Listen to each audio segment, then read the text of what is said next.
have the president of the Senate, Godswill Akpabio, has said the approval of the establishment of new tertiary institutions in the country by the National Assembly was aimed at making education at all levels more accessible to Nigerians.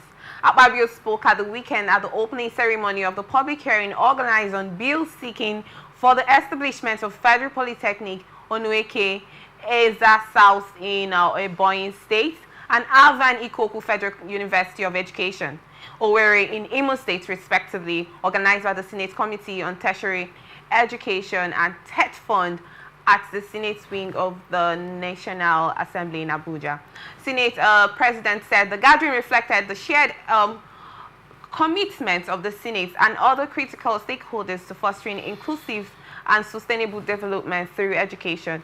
Education remains a cornerstone for national progress and its accessibility to all Nigerians, regardless of their geographical or socio-economic status. It is a priority for the Senate, he said.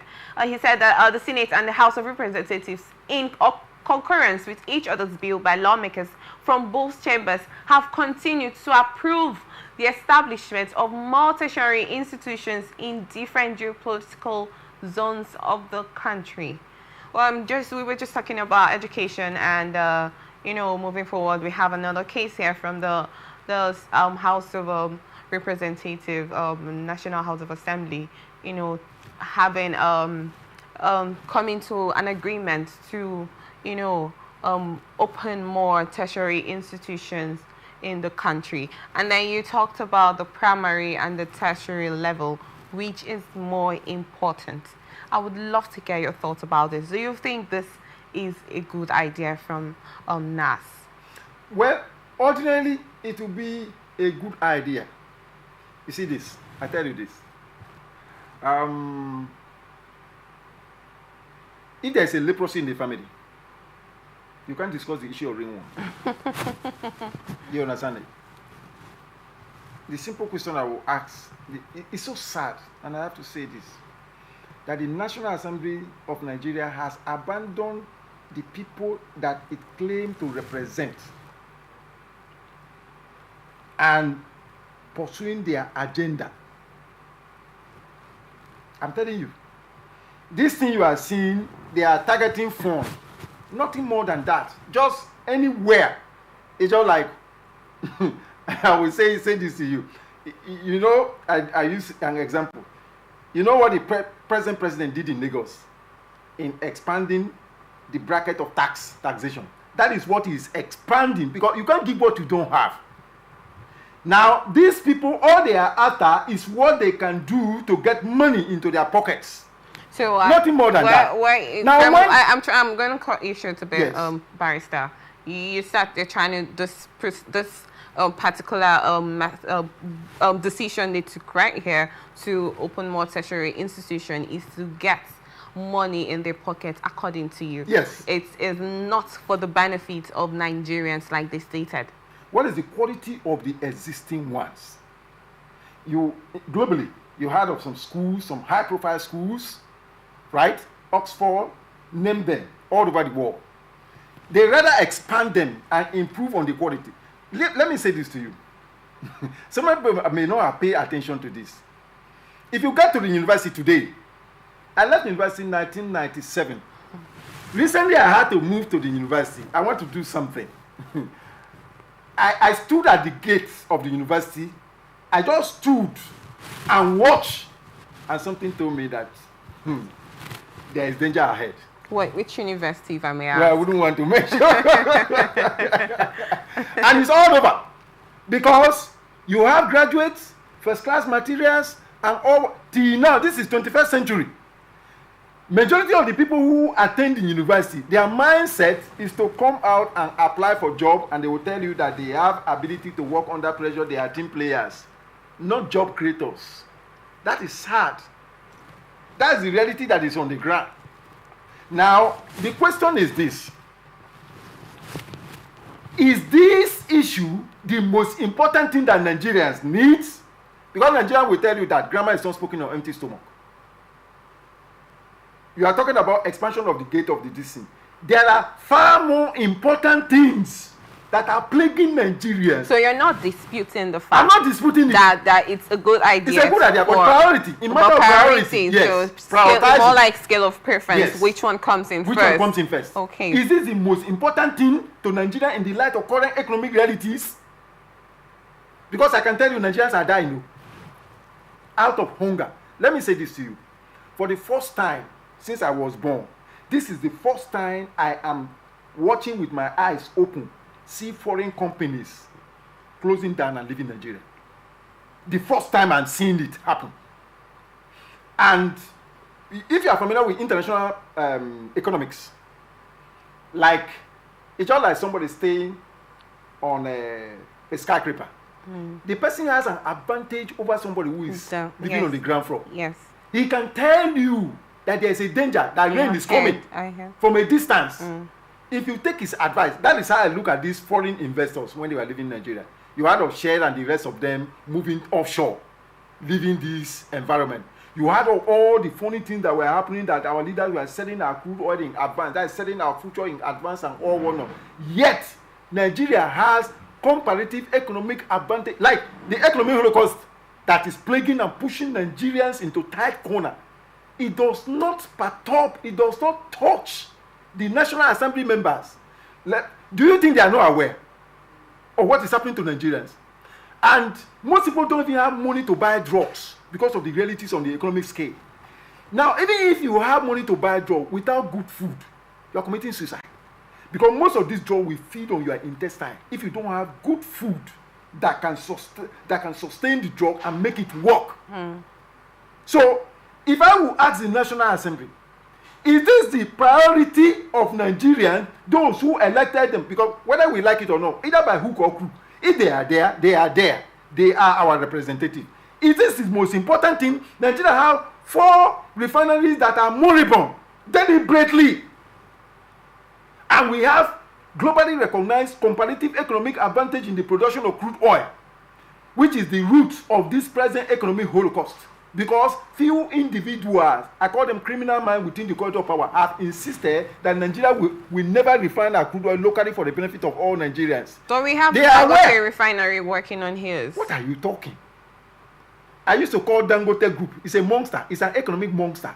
No nation of the world will tolerate such a group with such economic mindset. Did you say monster? I call it economic monster. You know why I call it so? The activities of Dangote cannot be tolerated in any part of the world. Why? Why can't it be tolerated? Isn't it to the benefit no competition?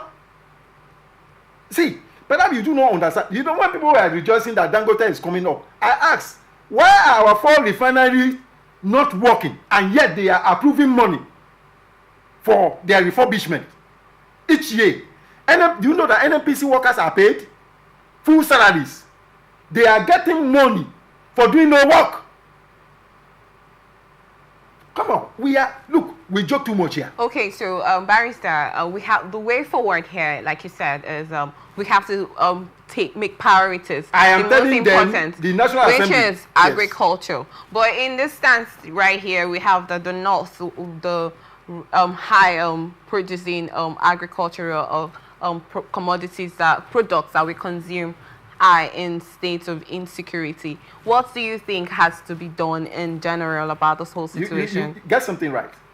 Get something right. If your father told you, right, that he's interested in your future and denies you going to school, and you have come to know that the route to the future is through quality education, you will be able to decipher and know that the claim of your dad being interested in your future is mere fanciful and cosmetic. And if you are bold enough, you can tell his daddy, I don't believe you. This your argument that you are interested in my future. To me, it sounds fanciful and cosmetic. And your dad may ask you, why do you think so? Why do you think so? And you will be able to explain to your dad. See, Nelson Mandela said, education is the most potent weapon to change human life. And that remains so. In the Western world today, education occupies the largest chunk of budget. Do you understand it? Now, Our leaders know. That's what, even when you talk about issue of food, they know that the root of food security is to tackle insecurity. The first question the first question we tackle here was on the issue of insecurity.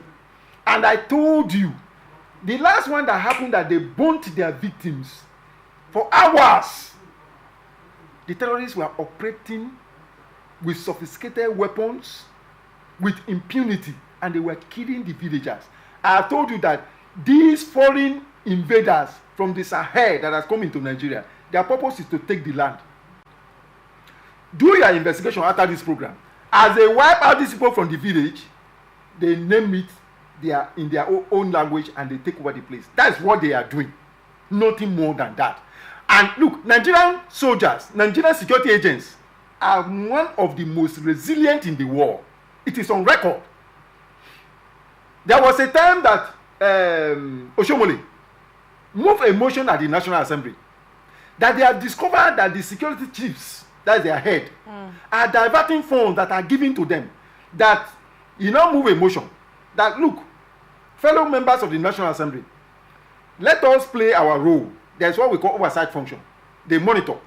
If they approve 1 billion naira for buying of equipment, the members of the National Assembly must monitor and make sure that that money is used to buy that equipment for the particular purpose. Yes. So Oshomole moved the motion that this time around, we are not going to look around. We are not going to look away. Let us put our eyes on the table and make sure that our security agents, the money that we will approve for them, they use it for the purpose so that they can tackle insecurity, so that our farmers can go to... So do you think that this policy is still under implementation? Do you think it's still going on? Because they're going through making sure that the due processes are conducted, let's say for weapons.